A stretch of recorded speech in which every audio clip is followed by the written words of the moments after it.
बरस की आखिरी रात को एक बुढ़ा अपने अंधेरे घर में अकेला बैठा है। रात भी डरावनी और अंधेरी है। घटा छा रही है, बिजली तड़प तड़प कर कड़कती है, आंधी बड़े जोर से चलती है। दिल कांपता है और तन घबराता है। बुढ़ा निहायत गमगीन है, मगर उसका गम न अंधेरे घर पर है, न अकेलेपन पर, न अंधेरी रात और बिजली की कड़क और अंधेरी की गूंज पर है, और न बरस की आखिरी रात पर। वो अपने पिछले जमाने को याद करता है, और जितना ज्यादा याद आता है उतना ही ज्यादा उसका गम बढ़ता है। हाथों से ढके हुए मुंह पर आंखों से आंसू भी बहे चले जाते हैं। पिछला जमाना उसकी आंखों के सामने फिरता है। अपना लड़कपन उसको याद आता है, जबकि उसको किसी चीज का गम और किसी बात की फिक्र दिल में ना थी। रुपए अशरफी के बदले रेवड़ी और मिठाइयाँ अच्छी लगती थी। सारा घर, माँ बाप, भाई बहन उसको प्यार करते थे। पढ़ने के लिए छुट्टी का वक्त जल्द आने की खुशी में किताबें बगल में लिए मकतब में चला जाता था। मकतब का ख्याल आते ही उसको अपने हम मकतब याद आते थे। वो ज्यादा गमगीन होता था और बेख्तियार चिल्ला उठता था, हाय वक्त, गुजरे हुए जमाने, अफसोस कि मैंने तुझे बहुत देर में याद किया। फिर वो अपनी जवानी का जमाना याद करता था। अपना सुर्ख सफेद चेहरा, सुडोल डील भरा भरा बदन, रसीली आंखें, मोती की लड़ी से दांत, उमंग में भरा हुआ दिल, जज्बाते इंसानी के जोशों की खुशी उसे याद आती थी। उसकी आंखों में अंधेरा छाए हुए जमाने में माँ बाप जो नसीहत करते थे, नेकी और खुदा परस्ती की बातें बताते थे, और ये कहता था, ओह अभी बहुत वक्त है, और बुढ़ापे के आने का ख्याल भी ना करता था, उसको याद आता था और अफसोस करता था कि क्या अच्छा होता अगर जब ही मैं उस वक्त का ख्याल करता और खुदा परस्ती और नेकी से अपने दिल को संवारता और मौत के लिए तैयार रहता। आह वक्त गुजर गया, आह वक्त गुजर गया, अब पछताए क्या होता। अफसोस मैंने आप अपने तई हमेशा ये कहकर बर्बाद किया कि अभी वक्त बहुत है। ये कहकर वो अपनी जगह से उठा और टटोल टटोल कर खिड़की तक आया। खिड़की खोली, देखा कि रात वैसी ही डरावनी है। अंधेरी घटा छा रही है, बिजली की कड़क से दिल फटा जाता है। हौलनाक आंधी चल रही है, दरख्तों के पत्ते उड़ते हैं और टहनियां टूट टूट कर गिर रही हैं। तब वो चिल्ला कर बोला, हाय हाय मेरी गुजरी हुई जिंदगी भी ऐसी ही डरावनी है जैसी ये रात। ये कहकर फिर वो अपनी जगह पर बैठ गया।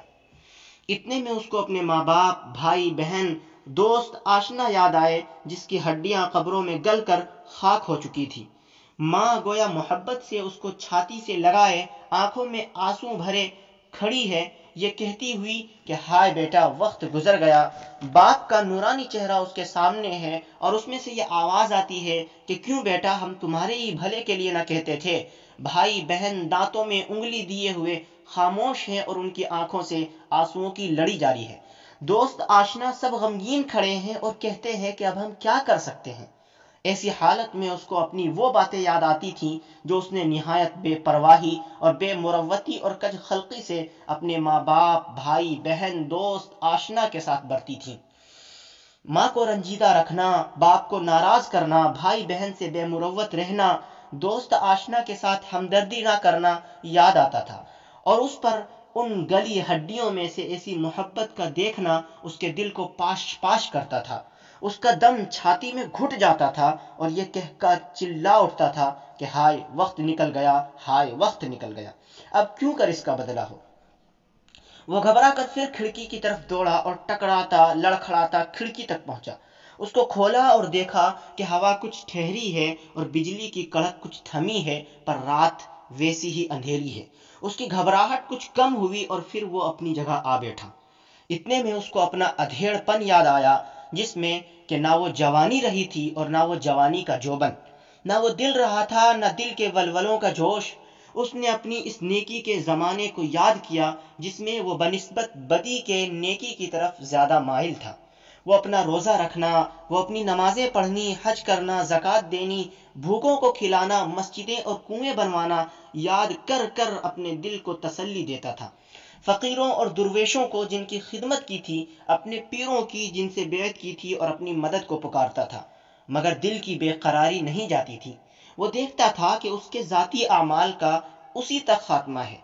भूखे फिर वैसे ही भूखे हैं, मस्जिदें टूट कर या तो खंडर हैं, और या फिर वैसे ही जंगल हैं। कुएं अंधे पड़े हैं, न पीर और न फकीर, कोई उसकी आवाज़ नहीं सुनता। اور نہ مدد کرتا ہے۔ اس کا دل پھر گھبراتا ہے اور سوچتا ہے کہ میں نے کیا کیا جو تمام فانی چیزوں پر دل لگایا، یہ پچھلی سمجھ پہلے ہی کیوں نہ سوچی، اب کچھ بس نہیں چلتا، اور پھر یہ کہہ کر چلا اٹھا، ہائے وقت میں نے تجھ کو کیوں کھو دیا۔ وہ گھبرا کر پھر کھڑکی کی طرف دوڑا، اس کے پٹ کھولے تو دیکھا کہ آسمان صاف ہے، آندھی تھم گئی ہے، گھٹا کھل گئی ہے، تارے نکل آئے ہیں، ان کی چمک سے اندھیرا بھی کچھ کم ہو گیا ہے۔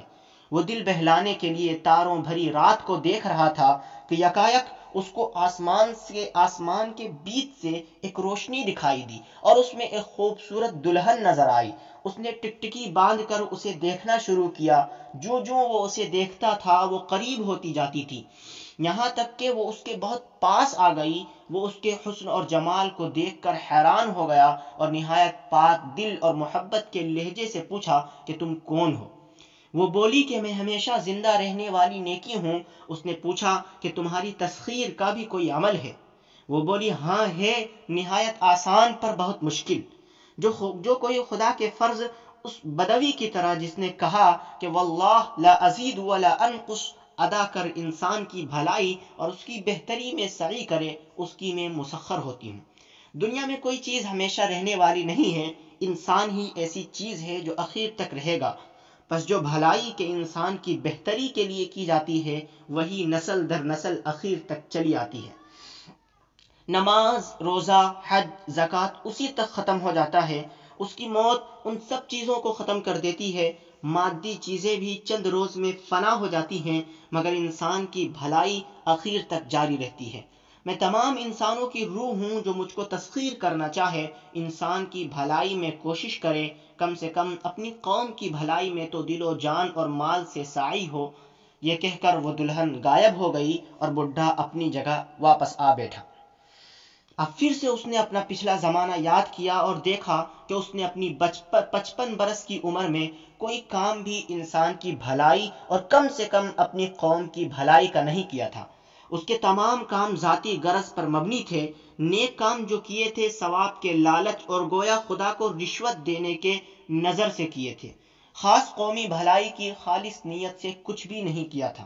اپنا حال سوچ کر وہ اس دل فریب دلہن کے ملنے سے مایوس ہوا، اپنا اخیر زمانہ دیکھ کر آئندہ کرنے کی بھی کچھ امید نہ پائی۔ تب تو نہایت مایوسی کی حالت میں بے قرار ہو کر چلا اٹھا، ہائے وقت کیا پھر تجھے میں بھلا سکتا ہوں؟ ہائے میں 10,000 دینارے دیتا اگر وقت پھر آتا اور میں جوان ہو سکتا۔